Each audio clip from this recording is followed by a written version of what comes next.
Hello, and welcome to Notes from Wizard School. This is episode 11, page 29. Um, Organizing my thoughts here.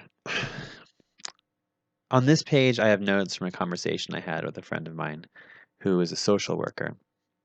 And I was telling her about some of my efforts to be, a more skillful somatic experiencing practitioner, to really be able to understand all the techniques in somatic experiencing and be able to use them in just the right way.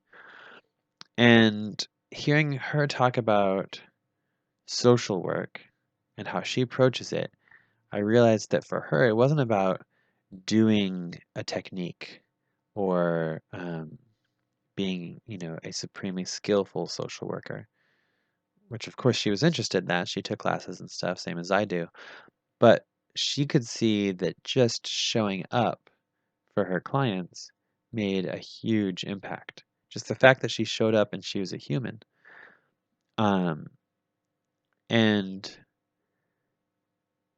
So I've written down here essentially, what if instead of trying to be just the best at the thing you're doing, for the sake of that thing or for the sake of your identity as a person who does that thing, and this could apply for any, you know, any situation. Um, you're a computer programmer, you're a healthcare professional, you're a salesperson even. Um, what would it look like if instead of trying to be skillful at the techniques of your work, if you showed up with the intent to help in whatever way was called for in that moment? So if helping meant becoming a really great salesperson, then of course you would work on becoming a really great salesperson. But what happens on that one day when you walk in and you have a customer who's obviously having an emotional crisis? You have to make a choice. Do you still try to be a really good salesperson, or do you pivot, shift gears, and show up for them as a human with a lot of care?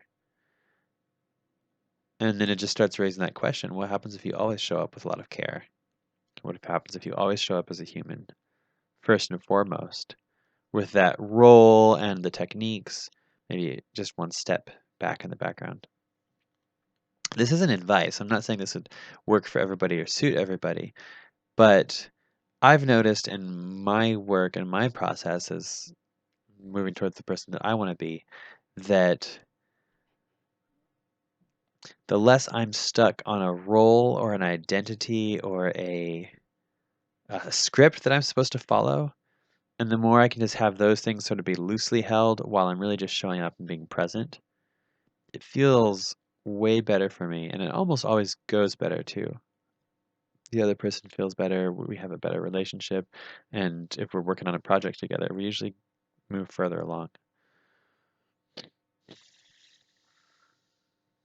There's a lot more I could say about this, but we're coming down to the last, you know, 30 seconds or so. So I'll just say that I do think it's still important to hold structure. I think, as a salesperson or as a therapist or in many positions, it's your job to maintain some level of structure to keep things moving in a certain direction. But even within that structure, how human can you be?